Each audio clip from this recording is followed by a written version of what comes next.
Hello, everybody, and thank you for tuning in to the Liberty Report. With us today is Chris Rossini, our co-host. Chris, welcome to the program. Happy Friday. Great to be with you, Dr. Paul. Very good. And we're ready and raring to go to address all the problems of the world and give them a simple answer to it. Of course, the problem is due to tyranny. The answer to it is liberty. And there's a lot in between that we have to work out in the details. But that's basically it. I think that's the way the world's worked for a long time. People who want to use, tyrannical approaches and force to have it their way and believing they have the right answers to everything. And others are saying, well, you can't, so we'll just steal as much as we can get. We have a few of those in Washington right now. They've decided the stealing part is easy unless you get caught. So, and a few people are getting caught, and I think that has to be seen as a positive. But watching the markets has always fascinated me. I've never was one, and I've mentioned it many times on the air. I'm not one that buys and sells a lot, even though I watch gold markets, and I've watched gold for many, many years since it was unhinged from the dollar back in 1971. I don't buy and sell and go back and forth. It's to me a long-term purchase and protection. Back in 71, it was $35 an ounce, and now, even though it's backed off a little bit from 2000, it has a steady movement. So I don't do that. I don't buy and sell. People do. Sometimes they make a lot of money, and sometimes they lose a lot of money. But right now, the real excitement in the business news today is talking about Apple. Apple sounds like a very good company. They've made a lot of money. A lot of people use it. I don't know how much they're in bed with the government, but how can you have any business these days without it being in bed to a degree with the government? But today was historic because Apple's stock value went up over $3 trillion. There are some countries in the world that doesn't have that much money. But anyway, who cares if they earn the money honestly and they get rich by providing an item or a service that the people want and they voluntarily buy it. That's okay. And people get a little jealous of people who are very wealthy. I keep thinking, why be jealous of somebody that started Apple and has a lot of money? What are they going to do with it? Whether they have $1 trillion, $2 trillion, or $3 trillion, that's a burden. What are they going to do with their money? They just can't keep buying yachts. So their obligation is to put it where it might help somebody, and that is invest and get jobs. Well, that's how the market should work. But Apple is fascinating because the traditional way of looking at some stocks would be to look at a PE ratio, and I sort of was attuned to that for a long time, and people still do. But sometimes it doesn't mean anything because the PE ratio for Apple's over 30 to 1. So that I think is sort of high, but there's a lot of promises in Apple. They have things coming down the line. As long as the credit markets work and there's no real crash in the economy, they'll probably do fine. But their dividends, sometimes you buy to have cash flow and have dividends. Well, in the last quarter, they paid 0.25%. So you wouldn't buy that now, for dividends. But for the future, that's people have to evaluate it and make a decision. But for some reason, that seems to be there's a lot of questions left about Apple. Where will it be? Well, it depends a lot on what happens to the government and how the government does. And they can make rules and regulations and taxing policy. So ultimately, there's conditions that you can't foresee completely. But the market right now says that Apple's a good company, and maybe it's this artificial intelligence that's such a wonderful thing. So that is important. But we rely on this program a lot to try to sort it out and play it a little safer and look long term, and that is have to give consideration to gold, because even though I never speculated in a sense, buying it, holding it, and trying to protect against what I saw coming way back was too much spending, too much debt, too much government, that gold would raise its head and be beneficial. And it did, and it is sort of meandering right now, but I still feel exactly the way I did in 1971. If in a few years from now, if gold has doubled, that won't surprise me, but I don't predict that will happen. But this is one of the reasons I partner with Birch Gold Group, is because they're in the gold business. They know more of the details about what's coming and going and how to do it and how to, maybe shift some of your investments to gold. And that is, beneficial to think in those terms.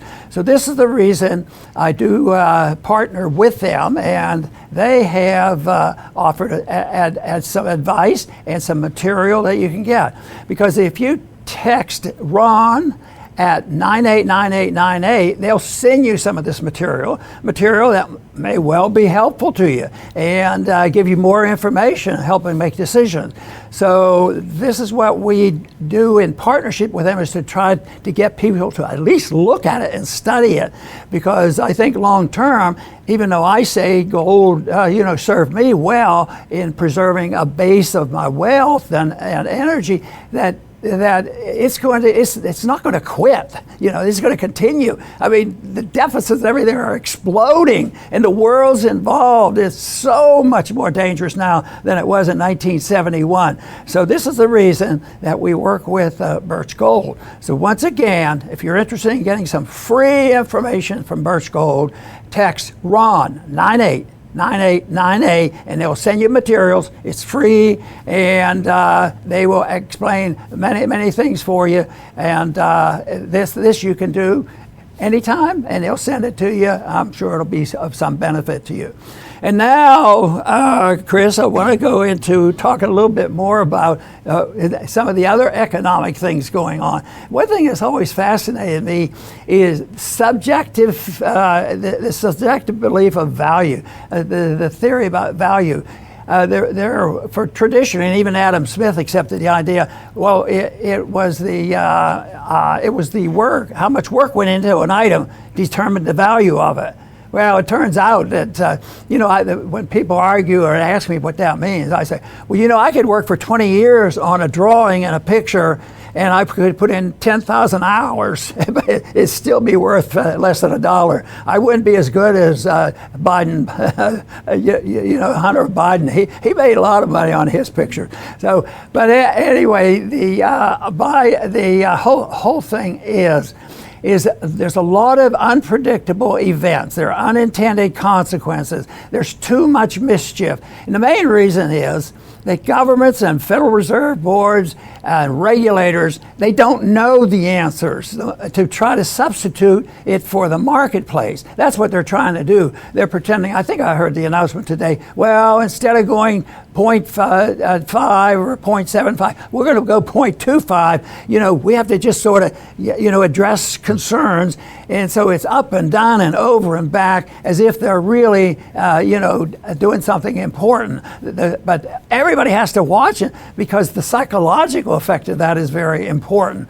And that's why we have to look at all these items that we'll talk about a couple of them that are just, making a point that governments cause more problems than they solve. And unfortunately, as they figure out some of the unintended consequences and some of the well-expected consequences of inflating the currency, it is something that people, they respond to it and make it, when the government responds to the noise that the people are making, the government makes things worse, because the special interests start to, speak louder and louder. And that's why the system of interventionism, whether it's interventionism in our lives, the government tells us how we should live, or interventionism in the affairs of foreign nations, and that hasn't worked out so well for us, or intervention in the economy, especially bad because the marketplace is pretty smart.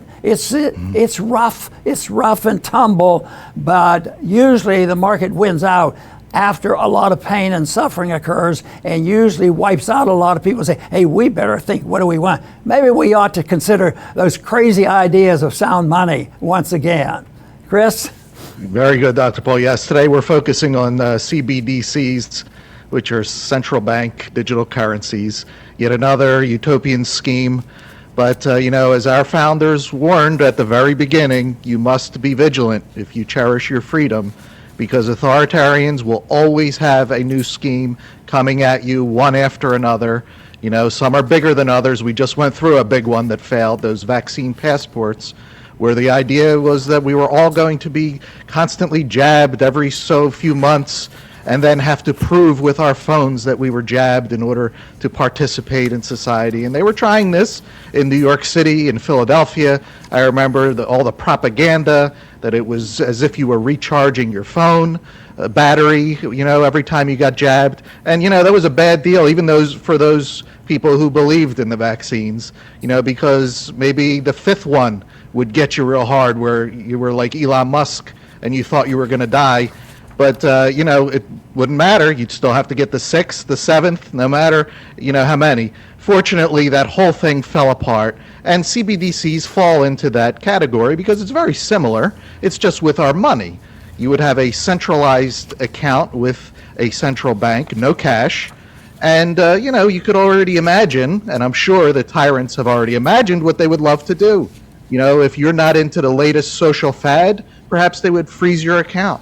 Or let's say they wanted to bail out a crony corporation, let's say a Bud Light or a Target.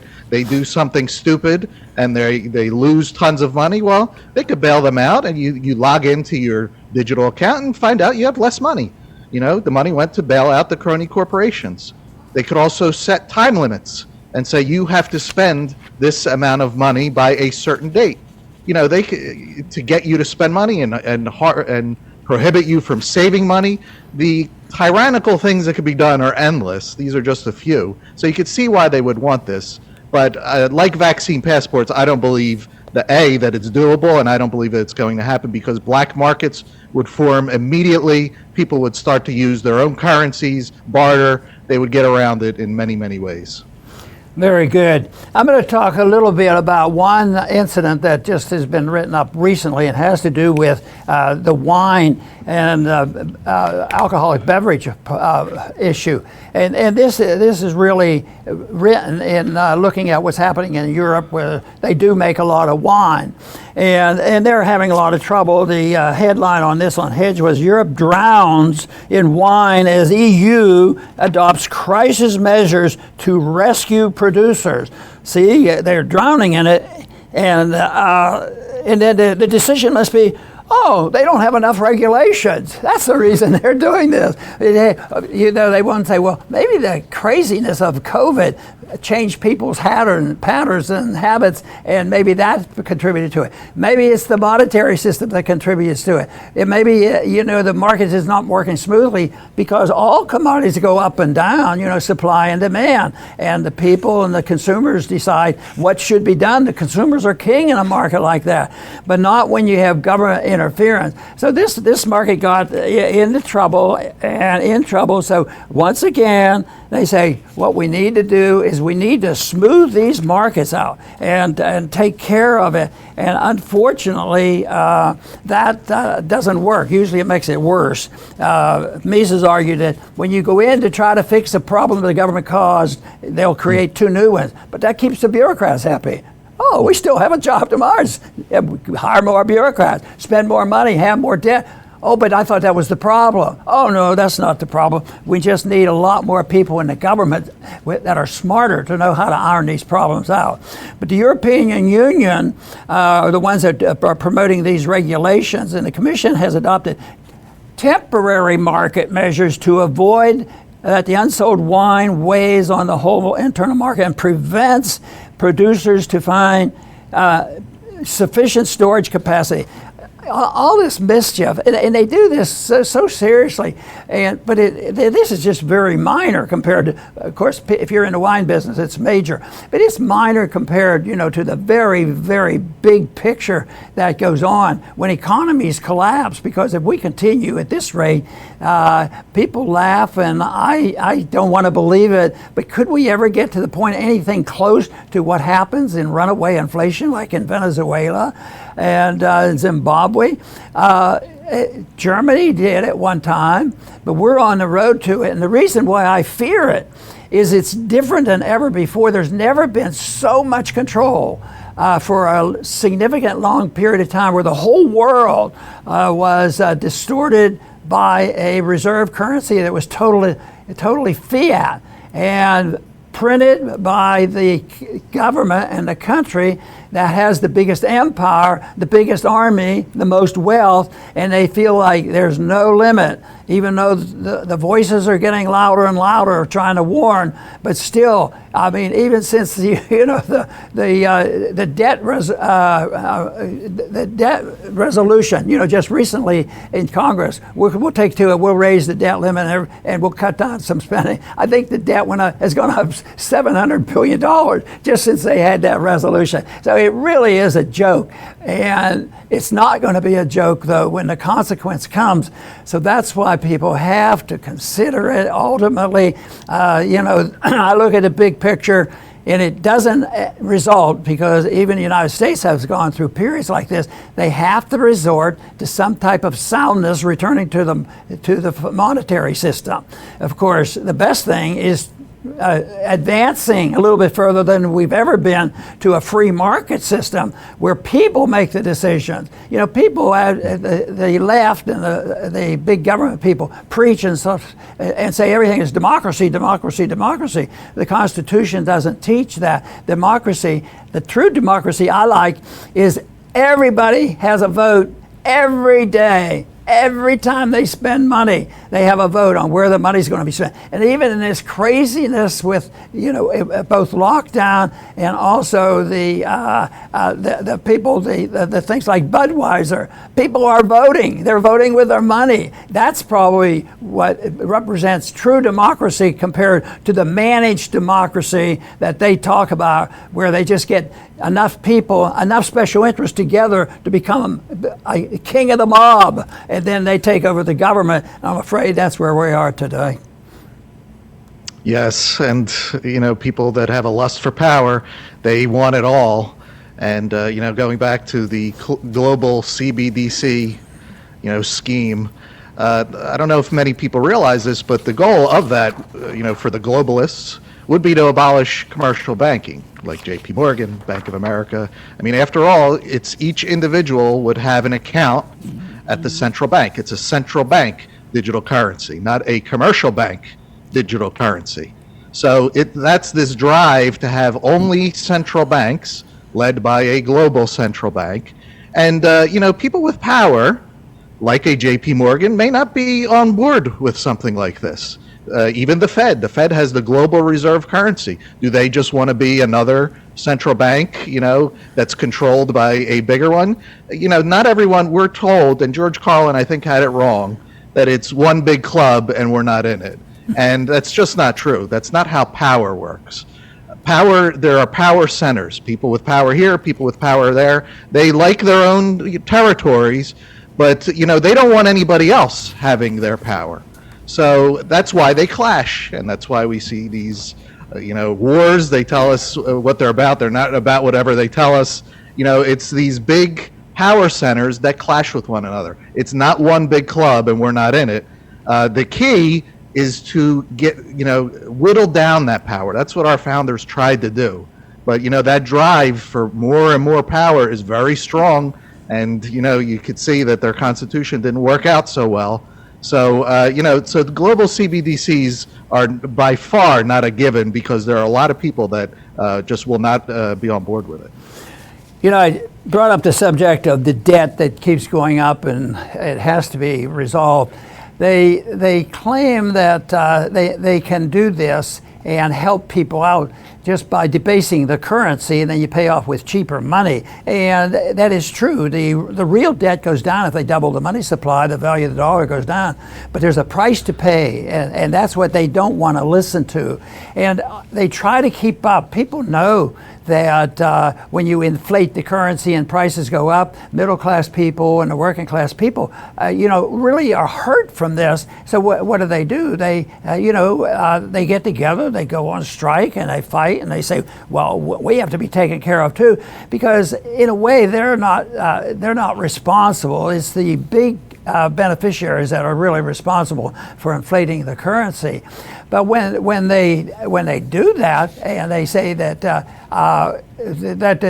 that there's inflation, and they raise, and then they go ahead and raise minimum wage laws, and wages go up. But there's statistics now out for the last 2 years, and they don't keep up. If there's an inflation rate of 10%, and you get a 5% raise in your wages, and those numbers sound wild, but nobody really reports the real numbers because it's much lower and doesn't sound so bad. But the principle is there. If the costs are going up 10% and your wages go up 5%, you can't let the politicians get away. Well, we live in a healthy economy. Your wages are up 5% this year. This is wonderful. Yeah, but my costs are up 10%, and that is why you can't trust government's numbers. The statistics. If it has to do with employment statistics, everything, I bet I could go through the record here of the last several months, and I bet you I could find a lot, especially if it comes from mainstream media and the administration. Wow, this sounds pretty good. Things aren't that bad. Maybe we're overreacting, but that's their job, and some people believe it. Other people are now at a point where they're questioning it more, and that is why it's very healthy when you read a report and said, well, 68% of the American people are asking questions about what the government just told us. And they're asking questions more so now than they used to be. They're asking more questions now. Why are we worrying about the borders of Ukraine and not our southern borders? They're talking more about that now than the monstrous foreign policy of the first decade of this century, where we were in the Middle East, destroying property lines and doing all this mess. And millions of people dying over it. So that is so tragic. But here, people have to realize that there are answers to this. There is this big spending, and it seems like it's unlimited, but the best thing to do is question. You have a right to question, even if they argue. You don't even have a right to say that. Just think of what they did to many people in the churches and the economists and the doctors who sometimes all they said, I want to debate the issue. I want to debate which drug is best for COVID. And, cancel him. He's not allowed to talk anymore. Fire him. And doctors losing jobs and professors getting kicked out. But it's starting to shift because I think the most important thing that we maintain, if we ever expect to move the goalpost to our position, is that we have to have the right to speak out.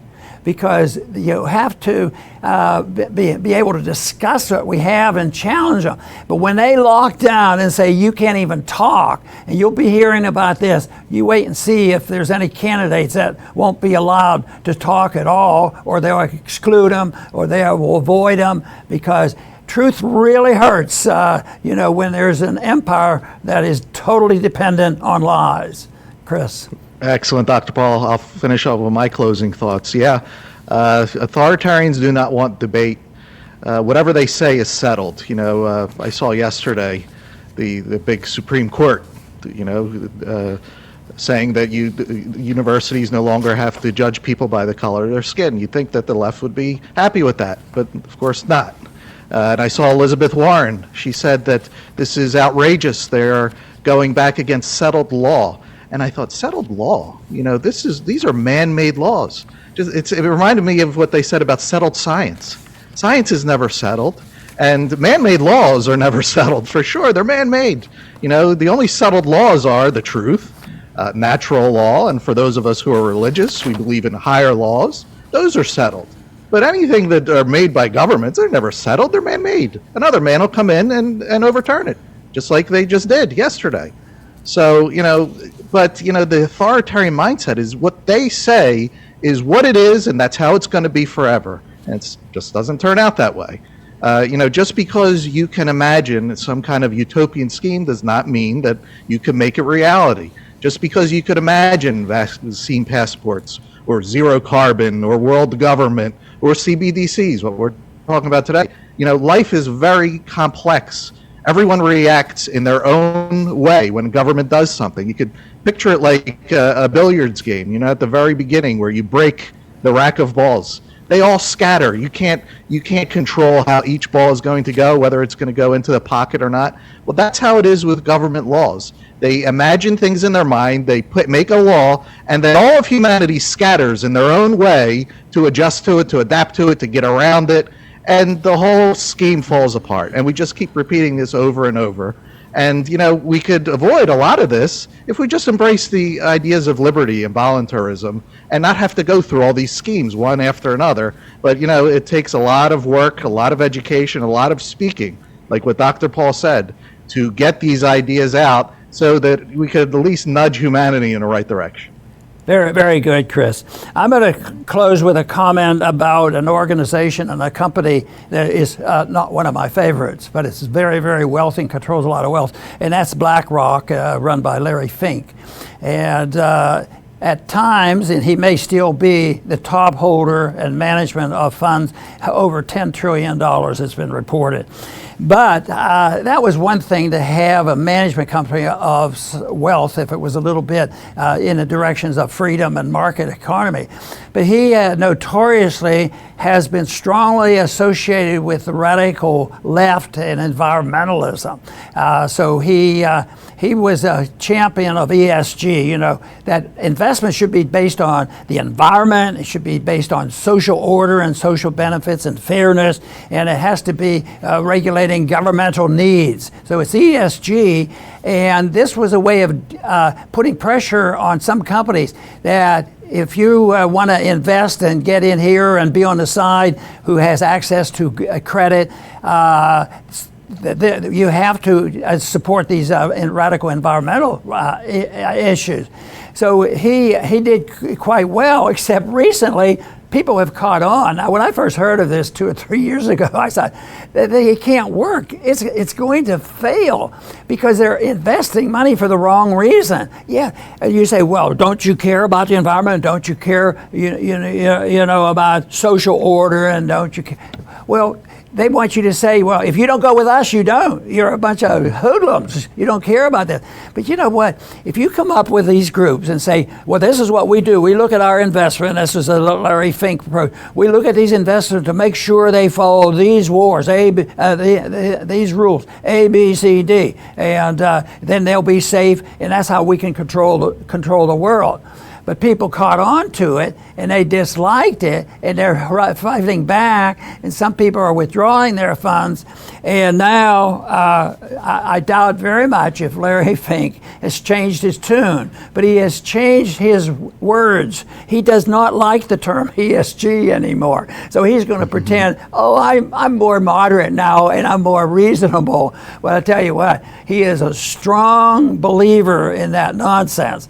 But he's also a strong believer in making a lot of money, but not in the free enterprise system and the hard money system at all. It's in a managed system, and he's in a good place to be part of that. But that won't last because things change, and that system will fail. When the calamity comes and the market crashes, these companies are going to fade away, and the weakest companies are going to be the ones that have to follow some of these crazy rules before they can invest in a company and get punished otherwise. So this is the market working. So I imagine a lot of people say, who cares whether he uses the word ESG and puts a little pressure on these companies to straighten up their act and be concerned about the environment. But some of the things that they suggest should be done in the environment, in the social order, and how government should act. There's some of those things that sound, well, that sounds reasonable, and they may be a goal for somebody. But why can't it be a goal in a free market? Why can't it be individual? But to set it up as an authoritarian group and rule the world this way, you follow these rules, you follow all the rules of COVID, or you're going to be banned, that sort of thing. But the goals, they should be distinguished from how they're trying to be achieved. Because quite frankly, if you have two groups, one that's government authority wants to do the right thing about the environment versus another group that's in the free market and they happen to believe in private property and they believe that the environment should be protected, and there's quite a bit difference. And that's the reason a little bit of success here. So Larry Fink, if you care about what we're talking about, we say not only should you change your not using the word ESG, change your policies as well. I want to thank everybody for tuning in today to the Liberty Report. Please come back soon.